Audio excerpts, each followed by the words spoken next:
गौर से मेरी बात सुनिए जी। आपके पास जो ना नॉर्मल नोट्स में क्या चल रहा है, कोई इंटर मॉलिक्यूलर फोर्सेस के कॉन्सेप्ट चल रहे थे, पीडीपीडी चल रहा था, आईडीआईडी चल रहा था। पीडीपीडी के बाद आपने the strongest version of P D P D that is known as hydrogen bonding किया, और आपने आईडीआईडी का ताल्लुक इलेक्ट्रॉन्स की तादाद के साथ देखा। कुछ शीट हो गई, लेटरम हो गया, पेट्रम हो गया। एंड यू नो व्हाट, इस पेज से पहले भी आपके पास 2 पेजेस मौजूद हैं, उनमें से कहीं ना कहीं कुछ मिसिंग है। कहाँ कुछ मिसिंग है, पहले मैं ये नहीं पढ़ाऊंगा अभी। आपके पास वो पेज निकालें जरा, हाइड्रोजन बॉन्डिंग वाला पेज निकाल लें।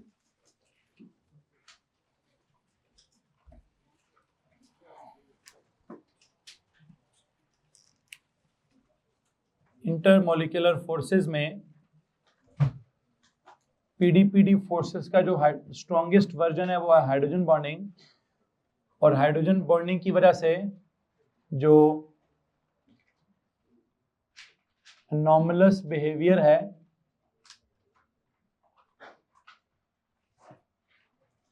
बिहेवियर ऑफ वाटर, वो शायद मैंने अभी आपको डिस्कस करवाना है। यू नो, अगर मैं स्पेसिफिकेशंस देखूं तो वहां क्या लिखा है, use the concept of hydrogen bonding to explain the anomalous properties of water, anomalous behaviour of water या anomalous properties of water. Please वो पेज दिखा दीजिए।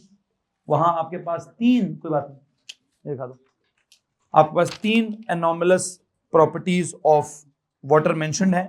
Number 1, it's relatively higher melting in boiling point. देखें,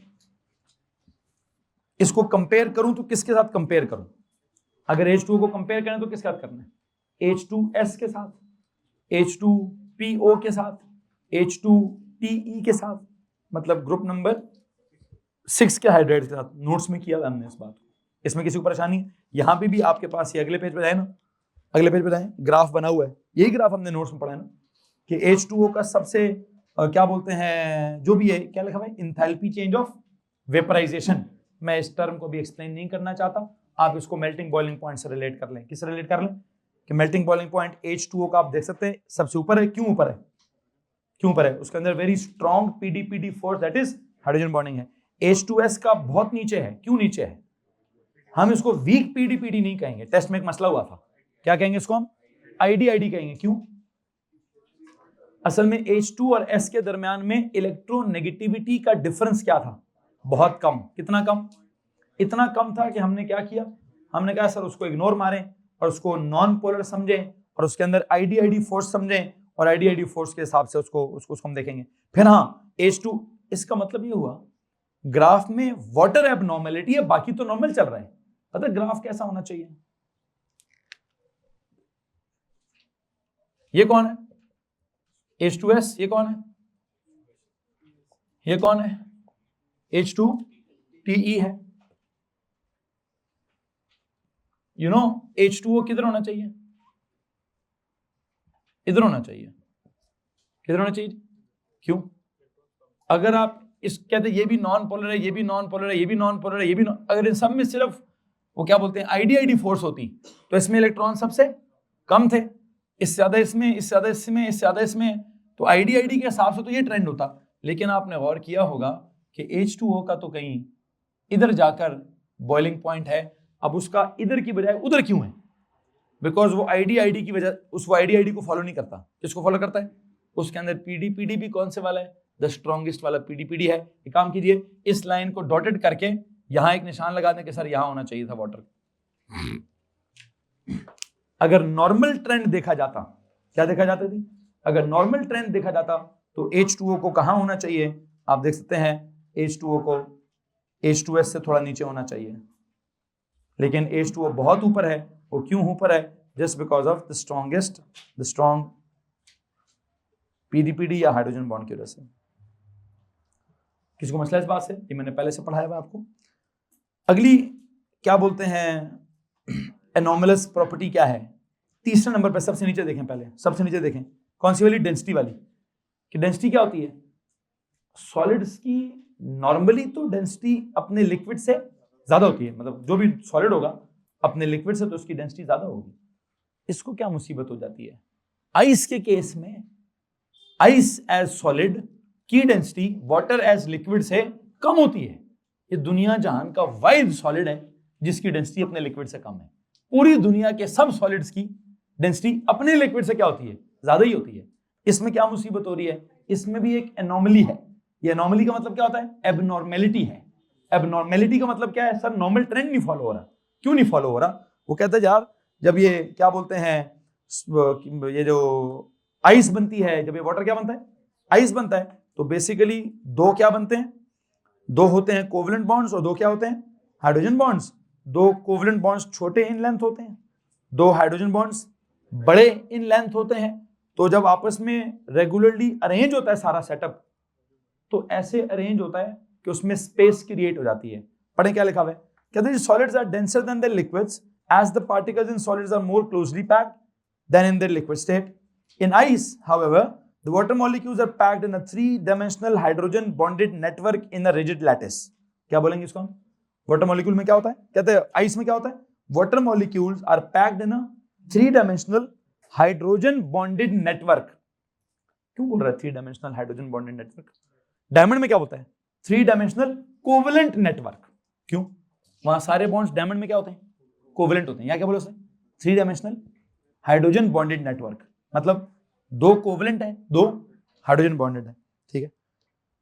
each oxygen atom is surrounded by hydrogen atoms. कितने? By 4 hydrogen atoms. इसके आगे लिखो जी, each oxygen atom is surrounded by कितने, 4 हाइड्रोजन एटम्स।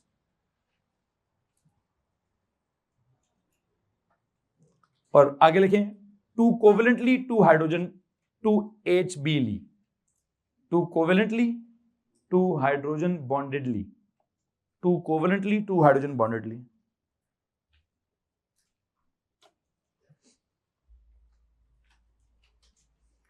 अच्छा, कहता अब क्या हुआ फिर, कहते this way of packing the molecules in a solid and the relatively long bond lengths of hydrogen bonds means that the water molecules are slightly further apart than in the liquid form. क्या होता है, आप pack करना चाह रहे थे उनको, करीब लाना चाह रहे थे उनको, लेकिन करीब लाने की बजाय क्या हो गए, वो एक लंबे फासले पे चिपक गए। क्या हो गए, वो क्या हो गया, या तो आपस में मॉलिक्यूल्स चिपक कैसे रहे हैं, चिपक नहीं रहे हैं, हाइड्रोजन बॉन्डेडली कनेक्ट हो रहे हैं।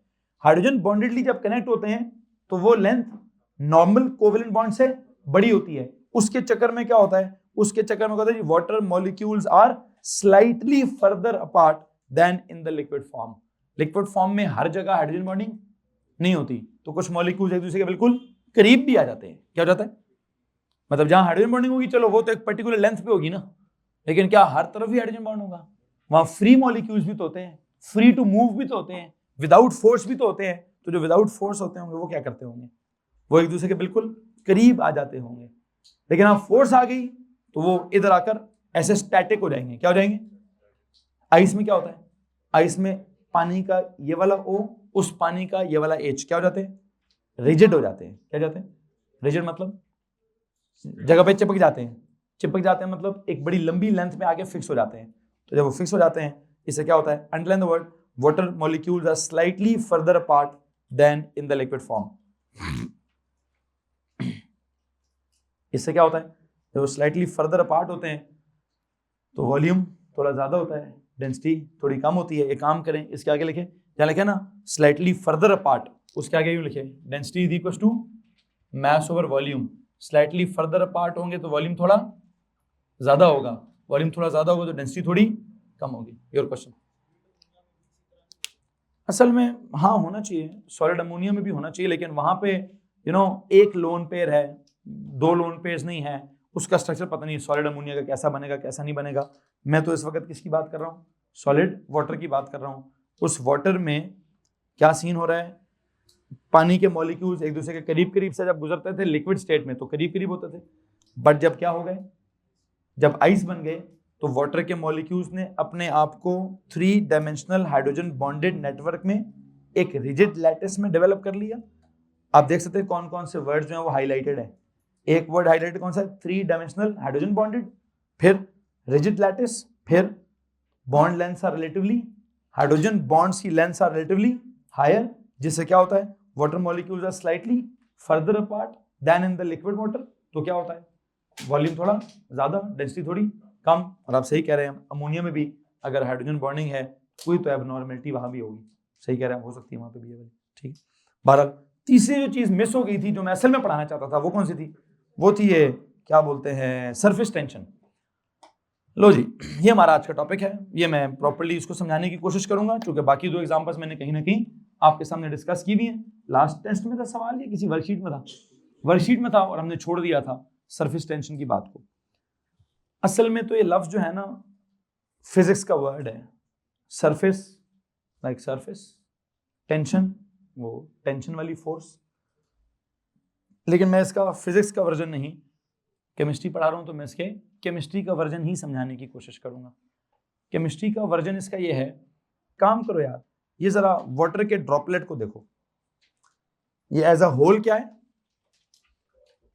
दिस इज वाटर का क्या है जी। एक आपसे एक सवाल है, एक वाटर के ड्रॉप में वाटर के कितने मॉलिक्यूल्स होंगे? एक या हजारों लाखों? वो एक ड्रॉप जो होता है वो वन मॉलिक्यूल नहीं होता, उस एक ड्रॉप में क्या होता है, हजारों लाखों करोड़ों मॉलिक्यूल्स होते हैं। ओके जी, कुछ मॉलिक्यूल्स जो हैं, अब असल में जो फैक्ट समझाना है वो समझ लो। वाटर के ड्रॉप की शक्ल स्फेरिकल क्यों होती है, ये असल टॉपिक है। वाटर का ड्रॉप जो है वो किस शक्ल में होता है? काइंड ऑफ स्फेरिकल होता है। अच्छा, सवाल क्या है, सफेर क्यों होता है? इससे पहले कि सफेर क्यों होता है ये पढ़ाऊं, पहले पढ़ा दूं फिर होना क्या चाहिए था। अगर वो सफेर नहीं होता उसको क्या होना चाहिए था? उसको तो बिल्कुल फैला हुआ होना चाहिए था। कैसे? उसको गोल गोल नहीं होना चाहिए था। उसको लिक्विड स्टेट में मॉलिक्यूल्स आर काइंड ऑफ क्या, far apart, not very very far but still क्या, still some far apart from each other. तो अगर वो फार अपार्ट होते हैं तो उनको थोड़ा उसको फैल के नहीं आना चाहिए था, उसको तो बिल्कुल spread out like spray on. हाँ एग्जैक्टली, क्या होना चाहिए था? स्प्रे होना चाहिए था, ड्रॉप नहीं होना चाहिए था। स्प्रे मतलब अलग अलग होना चाहिए था, ड्रॉप मतलब जुड़ा हुआ नहीं होना चाहिए था। ये स्प्रे मतलब अलग अलग क्यों होना चाहिए था? सर अलग अलग तो तब होता जब आप कहते हैं बीच की फोर्स क्या है, ना होने के बराबर है। जैसे वेपर्स में क्या होता है, वेपर तो बिल्कुल ही अलग अलग होते हैं। लेकिन वाटर में क्या हो रहा है, वाटर के मॉलिक्यूल्स बिल्कुल अलग अलग, उनके दरमियान में कौन सी फोर्स है? अच्छा, हाइड्रोजन बॉन्डिंग पता है क्या करती है? हाइड्रोजन बॉन्डिंग ना सरफेस के मॉलिक्यूल्स को इंटैक्ट रखती है। कैसे? सुनिएगा जरा। उसने आपको दो मॉलिक्यूल्स दिखाने, ढेर सारे मॉलिक्यूल्स हैं, एक उसने ये मॉलिक्यूल दिखाने की कोशिश की है कि इस मॉलिक्यूल के साथ क्या हो रहा है, इसको ये भी खींच रहा है थ्रू व्हाट, हाइड्रोजन बॉन्डिंग, ये भी खींच रहा है थ्रू व्हाट, ये भी खींच रहा है, ये भी खींच रहा है, ये भी खींच रहा है, ये भी खींच रहा है, ये सब के सब क्या कर रहे हैं, इस मॉलिक्यूल को ये सब खींच रहे हैं। ऐसे ही है, ओके हो गया। तो ये भी उन सबको खींच रहा होगा, डन हो गया। बट इस मॉलिक्यूल का सीन समझाना आपने मुझे। इस मॉलिक्यूल को कौन खींच रहा है? या ये वाला खींच रहा है, या ये वाला खींच रहा है, या ये वाला खींच रहा है, या ये वाला खींच रहा है, या ये वाला खींच रहा है। अब आपने एक बात, थोड़ी फिजिक्स लेकर आता हूं बीच में, फोर्सेस रिजॉल्विंग नहीं, फॉरवर्ड बैकवर्ड कैंसिल वाली बात। इस फोर्स को कौन कैंसिल करेगा? ये। इसको कौन कैंसिल करेगा? ये। इसको कौन कैंसिल करेगा? ये। इसको कौन कैंसिल करेगा? इसके ऊपर सारी forces, F net is okay. इसको कौन कैंसिल करेगा? ये। इसको कौन कैंसिल करेगा? कोई भी नहीं। इसको कौन कैंसिल करेगा? कोई भी नहीं। इसको कौन कैंसिल करेगा? आई थिंक ये और ये तो कैंसिल हो रहे हैं, इनको कोई भी कैंसिल। इसका मतलब इस मॉलिक्यूल के ऊपर एक फोर्स है, किधर है? अंदर की तरफ। किस तरफ? ये जो फोर्स अंदर की तरफ होती है इसको क्या कहते हैं? इसको टेंशन कहते हैं। क्या कहते हैं भैया? हमने रस्सी पढ़ी थी ना, रस्सी में जो इनटू द स्ट्रिंग एक फोर्स थी, हालांकि हमने वहां उसकी केमिस्ट्री नहीं पढ़ी, हमने वहां एक एक एटम को नहीं फॉलो किया है। बात वहां भी एटम्स की है। आप एटम्स को यूं खींचते हैं, एटम्स आपको क्या करते हैं? एटम्स आपको वापस खींचते हैं। रस्सी होती है ना, स्ट्रांग होती है ना, रिजिड होती है ना, इनएक्सटेंसिबल होती है ना, तो क्या करती है? कहते भाई तू जितना मर्जी जोर लगा, हम तो ब्रेक अपार्ट नहीं होंगे। वहां भी उन रस्सी के अंदर भी जो एटम्स होते हैं उनके अंदर कोई फोर्स होती होगी जो आपके जोर लगाने से टूटती, नहीं होगी, इसलिए वो रस्सी रिजिड होती होगी। खैर बहरहाल मैं इस वक्त रस्सी नहीं पढ़ाना चाहता, मैं क्या पढ़ाना चाह रहा हूँ भाई, मैं आपको वाटर का ड्रॉपलेट सिखा रहा हूँ। क्या सिखा रहा हूँ? जब मैं आपको वाटर का ड्रॉपलेट सिखा रहा हूँ तो वाटर के ड्रॉपलेट में क्या सिखा रहा हूँ कि वाटर के ड्रॉपलेट की शक्ल स्फेरिकल क्यों है, ये यहां से शक्ल राउंड क्यों हो जाती है, यहां से शक्ल राउंड क्यों जाती है, यहां से राउंड क्यों जाती है, कहीं से भी वाटर का जो सरफेस है वो राउंड क्यों हो रहा है? एक्चुअली सरफेस पर जितने भी मॉलिक्यूल्स हैं वो टेंशन में है। किसमें? सरफेस पर जितने भी मॉलिक्यूल्स हैं उनके ऊपर नेट फोर्स 0, उनका सारी फोर्सेस कैंसिल, उनके अंदर एक फोर्स है, किधर, किस तरफ, अंदर की तरफ, तो वो उनको क्या करती है, अंदर की तरफ खींचती है। इस मॉलिक्यूल्स को एक फोर्स अंदर की तरफ खींचती है, तो हमने अंदर की तरफ जो फोर्स खींचती है उसका नाम क्या रखा? टेंशन। और ये मॉलिक्यूल है किधर? तो हमने पूरा नाम क्या रख दिया? Surface tension. कि सरफेस वाले मॉलिक्यूल्स आर अंडर क्या? Are under tension force. तो मुझे लगता है सरफेस टेंशन का फिजिक्स में मैं फिजिक्स पढ़ाता तो क्या कहता हूं, फिजिक्स ऐसी होती है ना कि सरफेस वाले molecules are under a force of tension.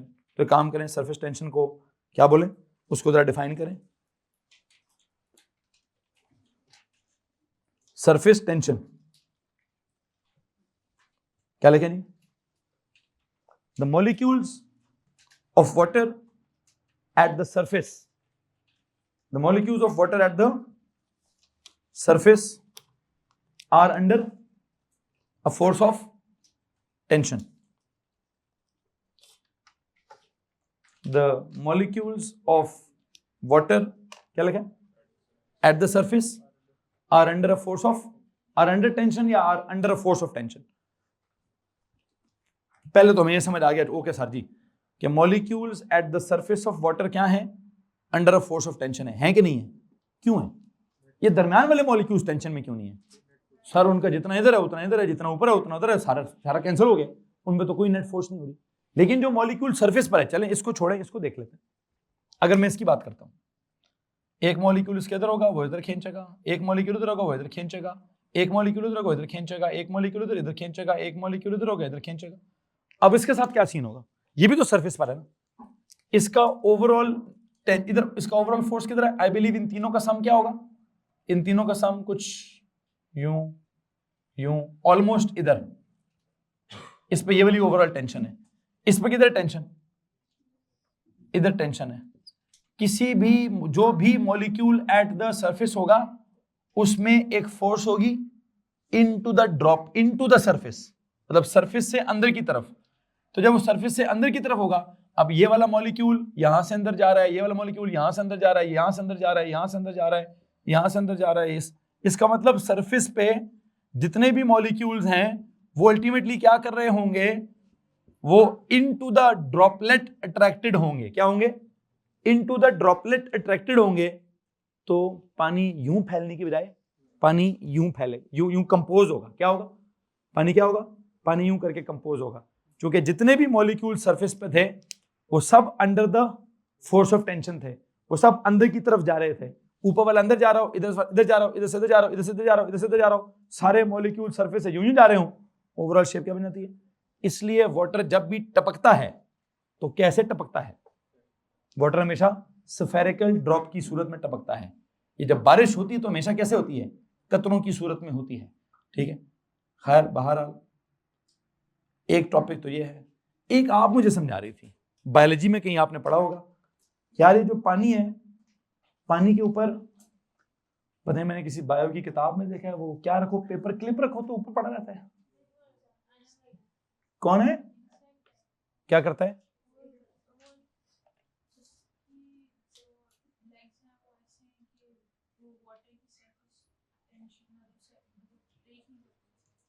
अच्छा चलो, अब वो एक अलग बात है, ये अलग बात मैंने समझाई है, वो एक अलग बात समझाई है।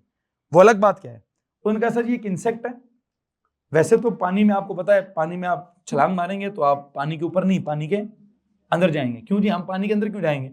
सर हम इतने बड़े हैं, पानी की हाइड्रोजन बॉन्ड क्या, उसकी सारा कुछ बराबर कर लेंगे हम उससे नीचे चले जाएंगे।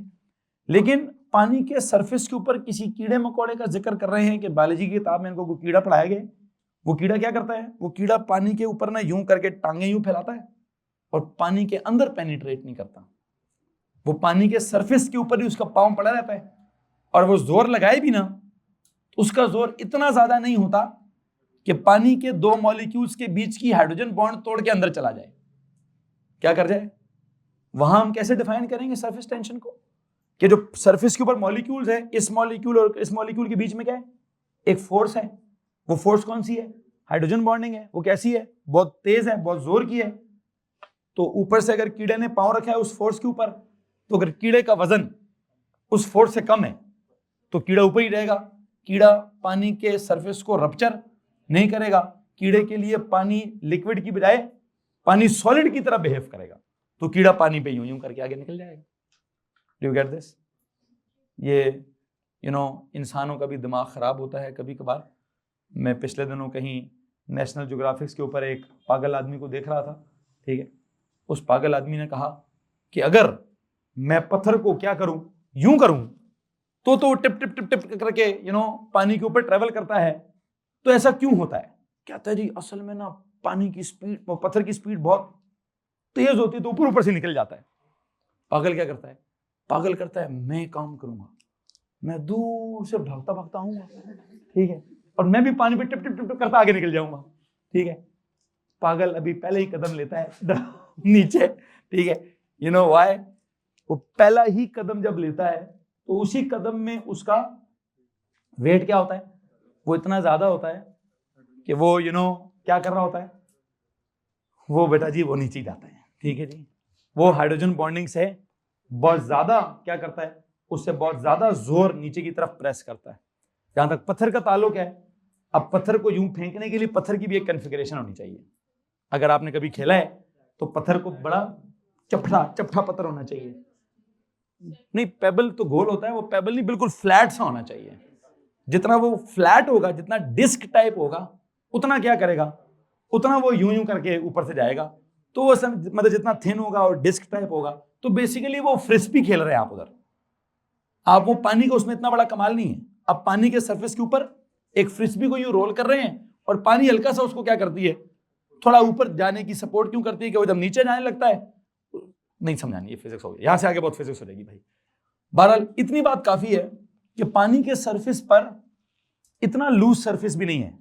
पेट्रोल का सरफेस बड़ा लूज हो सकता है, आई थिंक उसके ऊपर वो इतना कुछ स्ट्रॉन्ग हाइड्रोजन बॉन्डिंग नहीं है, तो वहां पे वो कीड़ा भी रखेंगे तो कीड़ा भी क्या करेगा, उसको भी फौदगी होगी, ठीक है, वो नीचे जाएगा। वो पानी के पेट्रोल के सरफेस पे ट्रैवल नहीं कर सकेगा। पानी के सरफेस में एक खास बात क्या है कि उसके मॉलिक्यूल्स के दरमियान में, जो सरफेस वाले मॉलिक्यूल्स हैं, उनके दरमियान में एक फोर्स है, थोड़ी स्ट्रॉन्ग है, नाम उसका क्या है, हाइड्रोजन बॉन्डिंग है। तो समटाइम होता है, क्लिप रखा हुआ है किसी पेपर में, मैंने देखा है कि उसने ना पानी के ऊपर, पेपर क्लिप नहीं होता, यूं वर्टिकल करके नहीं, थोड़ा हॉरिजॉन्टल करके और रखा हुआ है, और वो पड़ा है नीचे, पेनिट्रेट नहीं हो रहा है। नहीं, कॉइन को मैंने कभी ऐसे करते नहीं देखा, नहीं मुझे नहीं पता, कॉइन तो बहुत हैवी होता है, coin I don't know, coin penetrate कर जाता है। मैं देख लूंगा, मैंने ऐसे कॉइन को ऐसे पड़ा हुआ नहीं देखा है, क्लिप को पड़ा हुआ देखा है। नहीं, वो डेंस, वो तो फिर अलग फिनोमेना है, वो तो डेंसिटी अलग, तो वो तो नॉर्मल फिनोमेना है। मैं उस नॉर्मल फिनोमेना की बात नहीं कर रहा हूं। कीड़े की डेंसिटी पानी से ज्यादा है, लेकिन कीड़ा पानी पे खड़ा है। क्यों खड़ा है? उसने पानी का बॉन्ड नहीं तोड़ा। कौन सा बॉन्ड नहीं तोड़ा? हाइड्रोजन बॉन्ड नहीं। पेपर क्लिप आयरन का बना होता है, लोहे का। लोहे की डेंसिटी पानी से ज्यादा होती है, लोहे की डेंसिटी पानी से बहुत ज्यादा होती है, लेकिन वो पेपर का क्लिप इस तरीके से उसकी रखते हैं कि वो इतना पतला होता है कि वो पतली पतली उसकी जो बाउंड्रीज हैं, वो पतले पतले हाइड्रोजन बॉन्ड को नहीं तोड़ पाती हैं, तो पेपर क्लिप पानी के ऊपर ही पड़ा रहता है, ठीक। बहुत सारी बातें होती होंगी, मैं उसका फिजिक्स नहीं, मैं उसकी सिर्फ केमिस्ट्री की बात करूंगा। एक काम करते हैं, उतना पढ़ते हैं जितना इसने लिखा हुआ है। ये क्या लिखता है यार, इस स्क्रिप्ट में क्या लिखा हुआ है? इस स्क्रिप्ट में लिखा है water has a high surface tension. Surface tension is the ability of क्या, of a liquid surface to resist any external forces, that is to stay unaffected by forces acting on the surface. तो basically वो क्या कह रहे हैं, कहते हैं जनाब साहब, लिक्विड के सरफेस की एक एबिलिटी है क्या करने की, एक्सटर्न, या ये दूसरी डेफिनेशन, ये वाली नहीं है जो मैंने लिखवाई है। मैंने क्या लिखवाई थी? सरफेस के molecules are under a force of tension, तो सारे अंदर की तरफ हैं। मैं तो उसकी ओवरऑल ड्रॉप स्फेरिकल क्यों मैं समझा रहा था। ये क्या समझा रहा है? ये समझा रहा है कि कीड़ा ऊपर वो क्यों फ्लोट करता है, या क्यों उसके ऊपर चल सकता है। बिकॉज सरफेस के टेंशन पे, मतलब सरफेस की एबिलिटी है क्या करने की, टू रेजिस्ट क्या, एनी एक्सटर्नल फोर्सेस। मतलब एक्सटर्नल फोर्स, कीड़े का वजन, उसको क्या करेगा सरफेस, रेजिस्ट करेगा। क्या रेजिस्टेंस देगा? कि तुम मेरा हाइड्रोजन बॉन्ड तोड़कर पेनिट्रेट नहीं कर पाओगे। अच्छा, एक तो ये सीन हो गया। फिर कहते हैं जी the water molecules at the surface of liquid are bonded to other water molecules through hydrogen bonds. एक तो ये वजह है। फिर these molecules pull downwards on the surface molecules, causing the surface them to become compressed and more tightly together at the surface. This increases water's surface tension. खैर जो भी है, कहता है वो सारे मॉलिक्यूल्स अंदर की तरफ प्रेस हो रहे हैं, तो क्या हो रहा है, इधर से भी अंदर, इधर से भी अंदर, इधर से भी अंदर, सबके सब पानी के मॉलिक्यूल को, सरफेस वाले मॉलिक्यूल अंदर वाले वाटर को क्या कर रहे हैं, अंदर की तरफ कंप्रेस करने की कोशिश कर रहे हैं। अंदर की तरफ कंप्रेस करने की कोशिश करेंगे तो पता नहीं आगे से कोई रिएक्शन भी आता होगा, तो सरफेस के ऊपर क्या होता होगा, टेंशन थोड़ी ज्यादा हो जाती होगी। खैर जो भी है, इस तरह की उसने कोई बात रैंडमली लिखी हुई है। हमारी स्पेसिफिकेशन इसकी एक्सप्लेनेशन नहीं मांग रही, हमारी स्पेसिफिकेशन सिर्फ एक चीज मांगती है कि जनाब साहब, आपसे पेपर वाला सिर्फ इतना पूछेगा कि पानी के अंदर ना 3 प्रॉपर्टीज हैं बड़ी एबनॉर्मल। क्या? कि पानी का मेल्टिंग पॉइंट, बॉइलिंग पॉइंट बहुत ज्यादा है, पानी की डेंसिटी, आइस वाले की डेंसिटी पानी से कम है, और पानी के सरफेस पे टेंशन बहुत ज्यादा है।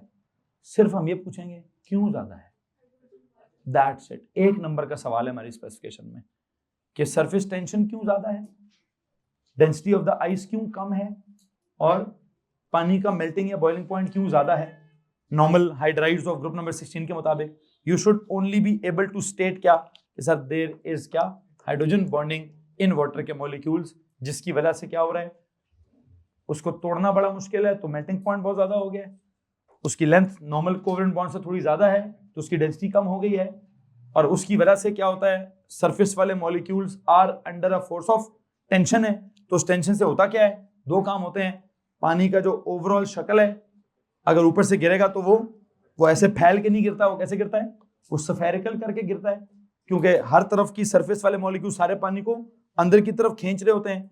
तो सरफेस वाले मॉलिक्यूल्स अंदर की तरफ खींच रहे हो तो क्या शेप बनेगी, एक स्फेरिकल सा शेप बनेगा उसका। और दूसरी बात क्या है कि अगर सरफेस हो पानी का यूं पॉन्ड की तरह या लेक की तरह, तो सरफेस के ऊपर कोई ना कोई कीड़ा मकोड़ा ऐसा है जो चल सकेगा। वो किस बुनियाद पर चल सकेगा कि वो शायद वो एज एन एक्सटर्नल फोर्स पानी के सरफेस के ऊपर हाइड्रोजन बॉन्ड्स को नहीं तोड़ सकेगा। तो बस ये 2 बातें मैक्सिमम याद कर लें। पहला जुमला मैंने क्या लिखवाया, द मॉलिक्यूल्स ऑफ क्या, of water at the surface are under a force of, या ये जुमला लिख दीजिए, या क्या लिख दीजिए, this surface tension is actually क्या, it is the ability of the liquid surface to resist क्या, to resist any external force, कि वो एक्सटर्नल फोर्स इसके सरफेस पर मौजूद हाइड्रोजन बॉन्ड्स को नहीं तोड़ पाएगी। क्यों नहीं तोड़ पाएगी? Because hydrogen bond normal force की मुकाबले में बहुत स्ट्रांग होगी, इसलिए नहीं तोड़ पाएगी। अदरवाइज लिक्विड दुनिया जहान के जितने भी हैं उनके बीच में फोर्स का लेवल कोई इतना ज्यादा कमाल का, वो बहुत स्ट्रांग लेवल नहीं होता, मीडियम लेवल ही होता है, वो आराम से तोड़ा जा सकता है। जैसे ब्रोमीन लिक्विड है, उसके ऊपर आप किसी को भी रखेंगे तो वो डिपी करेगा। आपका जो पेट्रोल लिक्विड है वो भी आराम से पेनिट्रेट हो जाएगा, वो रप्चर हो जाएगा। वाटर इतने आराम से रप्चर नहीं होगा, उसके लिए एक्सटर्नल फोर्स का हाइड्रोजन बॉन्ड से थोड़ा सा स्ट्रांग होना जरूरी होगा। चलो भाई, नहीं वो बायोन्सी है, वो कुछ और है, वो बायोन फोर्स है, उसका ताल्लुक इसके साथ नहीं है, उसका ताल्लुक किसी और, वो फिजिक्स है, मैं फिजिक्स में समझाऊंगा। 2 मिनट रुक जाइए, सवाल है जनाब, वो सुन लीजिए।